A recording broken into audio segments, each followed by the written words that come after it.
Shoot out at Lokhandwala से लेकर सत्या और डी कंपनी जैसी बॉलीवुड ने अंडरवर्ल्ड पर बहुत मकबूल फिल्में बनाई हैं, मगर लियारी गैंग वॉर का पस मंजर इन सब फिल्मों से ज्यादा दिलचस्प है।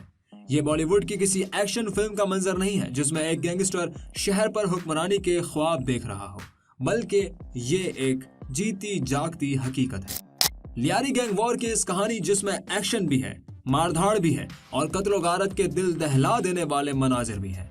इलाका गिरी की उस हवस का किस्सा जिसमें जिगरी दोस्त के हाथों एक दूसरे के खानदान कत्ल हुए, भाई जैसे साथियों ने एक दूसरे के सर काट डाले, साथ बैठकर खाना खाने वाले जिगरी दोस्तों ने एक दूसरे को कत्ल किया और बचपन के पड़ोसियों ने एक दूसरे की लाशें तक इंतकाम की आग में जला डाली।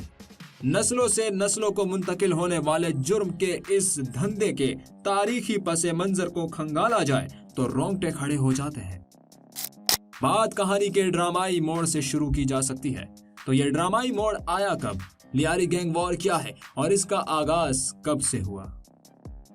लियारी के डॉन शेरुल दादुल से उजैर बलोच तक इस कहानी में मौजूद लोगों ने क्या किरदार अदा किया, ये सब आपको बताएंगे। वो लियारी जिसे कभी फुटबॉल, साइकिल, बॉक्सिंग और दीगर खेल से मोहब्बत करने वालों की जमीन कहा जाता था, वो लियारी जुराइम का गढ़ कैसे बना। इन तमाम गैंगस्टर के जुराइम की दुनिया में कदम रखने से लेकर उनके इबरतनाक अंजाम तक की कहानी भी आपको इस वीडियो में बताएंगे। इन्फो ट्रेंड टीवी के तमाम देखने वालों को अस्सलाम वालेकुम।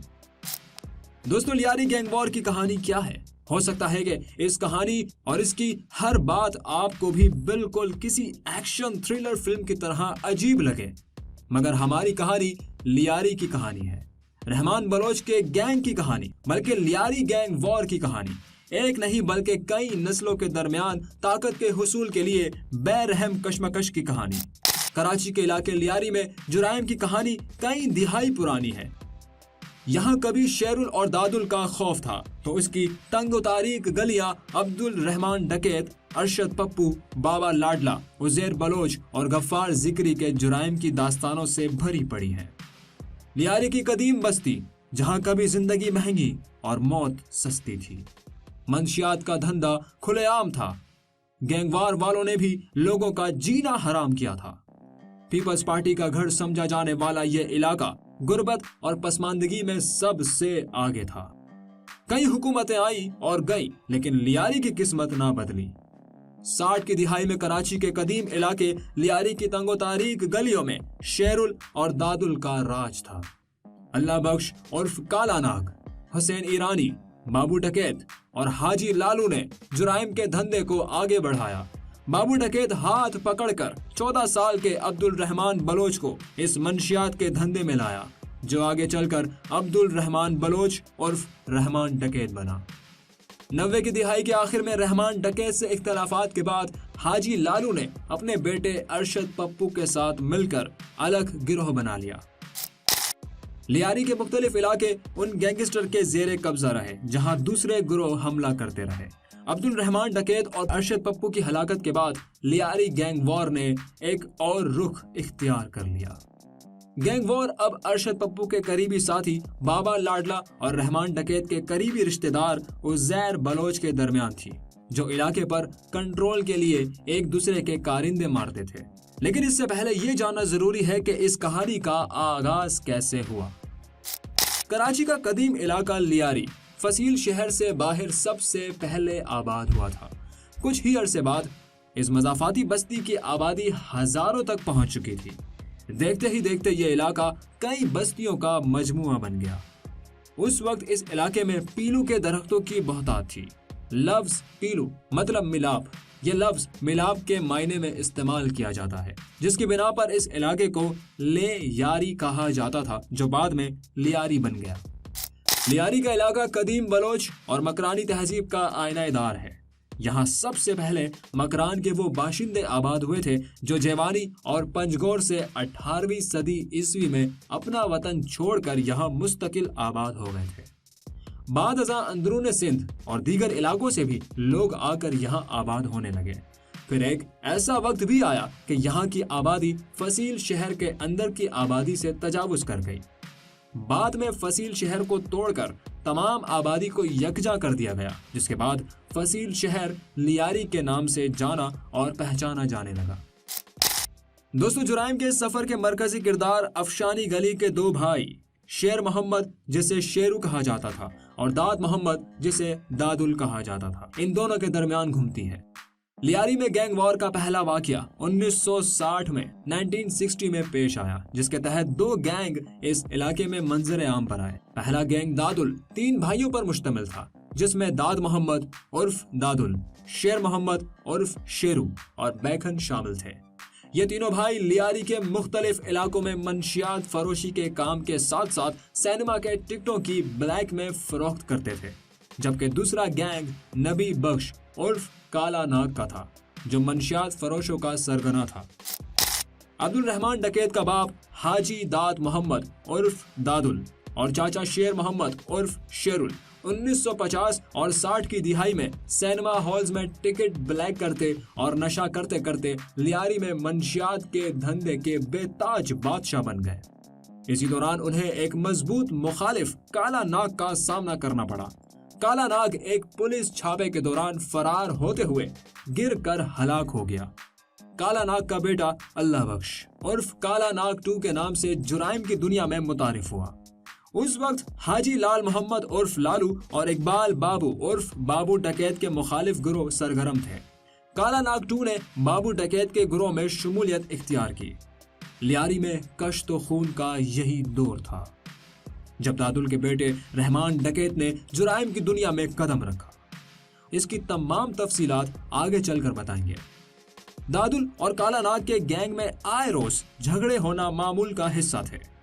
उनकी लड़ाइयों में बम, असलह, गोला बारूद का हरगिज इस्तेमाल नहीं किया जाता था, बल्कि ये ताकत के जोर पर आपस में लड़ते थे। उनके असलहे खंजर, डंडा, छुरा और दीगर आलात हुआ करते थे। दोनों गैंग मंशियात की फरोख्त और सिनेमा की ब्लैक में टिकट फरोख्त करते थे। असलहे बारूद के बगैर लड़ने वाले गैंग आपस में एक दूसरे के खून के प्यासे उस वक्त बने जब अयूब खान के दौर में उनके हामियों की जानिब से दादुल ग्रुप की ताकत को अपने मुखालिफिन के खिलाफ इस्तेमाल किया जाने लगा। देखते ही देखते जुराइम पेशा अनासिर आहिस्ता आहिस्ता सियासत के लिए इस्तेमाल किए जाने लगे। वक्त का पहिया तेजी से घूमता रहा। चंद ही दिन बाद काला नाग यानी नबी बख्श पुलिस मुकाबले में मारा गया। दादुल का एक भाई कत्ल हो गया, जबकि दादुल और शेरू तमाम तर जुराइम छोड़ने पर मजबूर हो गए, जिसके बाद 1964 में बनने वाले गैंग का मुकम्मल तौर पर खात्मा हो गया। नबी बख्श की वफात के बाद उसका बेटा फजलू काला नाग 2 के नाम से मंजर आम पर आया और बाबू डकैत नामी आदमी से मिलकर एक नया गैंग बनाया। बाबू उर्फ इकबाल डकैत का खानदानी ताल्लुक पुलिस के घराने से था। बाबू डकैत की जानिब से अपना नेटवर्क पूरे लियारी में ऐसे पुरइसरार तरीके से मुनज़्ज़म किया गया कि चंद ही रोज में उसके गैंग से बाबा लाडला, अब्दुल जब्बार उर्फ जैंगो और शिराज कामरेड नामी कई गैंगस्टर जुराइम की दुनिया में भयानक रूप लेकर सामने आए। देखते ही देखते लियारी के इलाके कलाकोट और रैक्सिन लाइन के इलाकों में बाबू डकैत और काला नाग 2 का सिक्का चलने लगा, तो दूसरी जानिब लियारी के दूसरे इलाकों जहानाबाद, शेरशाह और लियारी नदी की दूसरी तरफ लाल मोहम्मद उर्फ लालू, जिसका ताल्लुक दादुल गैंग से था, आहिस्ता आहिस्ता सरगर्म होने लगा। लालू का शुमार काला नाग यानी नबी बख्श के मुखालिफिन में होता था। लालू चंद ही रोज में अब्दुल रहमान उर्फ रहमान डकैत को जुराइम की दुनिया में लाने में कामयाब हो गया, जिसके कुछ ही अरसे में रहमान डकैत जुराइम की दुनिया का बेताज बादशाह बन गया। उसके बाप दाद मोहम्मद के हिमायती उसकी सफ में शामिल हो गए और इसका शुमार लियारी की ताकतवर तरीन शख्सियात में होने लगा।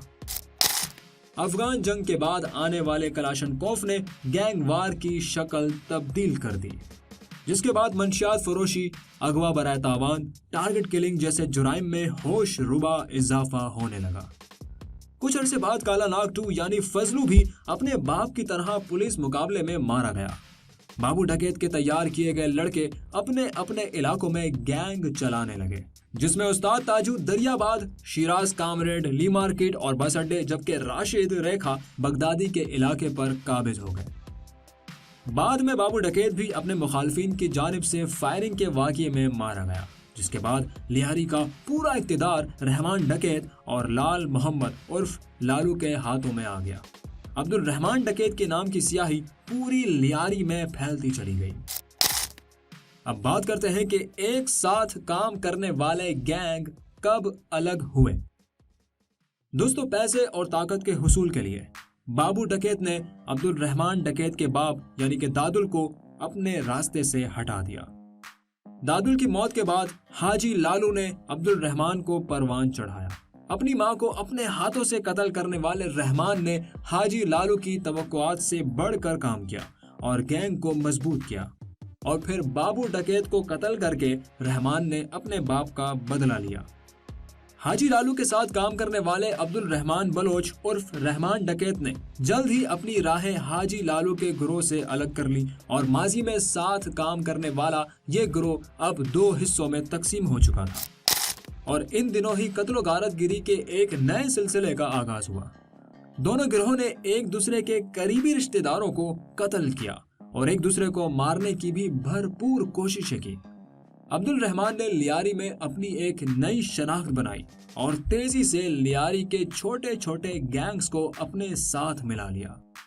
مشکل حالات میں عبد الرحمان کچھ عرصے کے لیے کراچی سے باہر بھی رہا، لیکن ارشد پپو کی پولیس کی جانب سے گرفتاری کے بعد اس نے واپس شہر کا رخ کیا اور سیاسی سرگرمیوں میں حصہ لینے کے علاوہ وہ اپنے گینگ کو بھی پروان چڑھا رہا تھا۔ عبد الرحمان ڈکیت نے لیاری کے جرائم کو منظم کرنے میں اہم کردار ادا کیا۔ پاکستان پیپلز پارٹی جو لیاری کو اپنا گڑھ مانتی ہے، وہاں رحمان نے سیاسی لوگوں کو گینگ سے جوڑا، اور پھر جب 18 اکتوبر کو بے نظیر بھٹو کی وطن واپسی پر ان کے قافلے پر حملہ ہوا تو اس وقت بھی سابق وزیر اعظم بے نظیر کو باحفاظت گھر تک پہنچانے میں رحمان اور اس کے لڑکوں نے اہم کردار ادا کیا۔ فیض محمد عرف فیضو ماما سندھ بلوچستان کے لیے چلنے والی بسوں کے اڈے پر کام کرتا تھا۔ اس کا شمار رحمان کے قریبی ساتھیوں میں کیا جاتا تھا۔ فیض محمد کے ارشد پپو کے لیے کام نہ کرنے پر انہیں قتل کیا گیا۔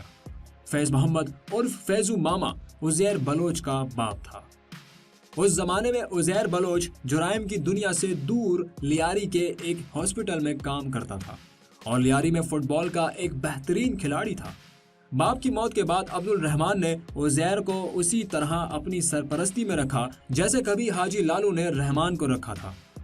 پھر ایک دن رحمان کی پولیس مقابلے میں موت کے بعد عزیر نے لیاری کا کنٹرول سنبھالا اور پیپلز امن کمیٹی کے پلیٹ فارم سے نہ صرف ماضی میں اپنی حمایتی جماعت پیپلز پارٹی کو الیکشن میں شکست دی، بلکہ لیاری میں کام کرنے والے گینگز کو جدید انداز میں آپریٹ کیا۔ لیکن یہ معاملہ بھی نہ چل سکا۔ وہ کیا وجہ تھی کہ بابا لاڈلا عزیر بلوچ سے الگ ہوا؟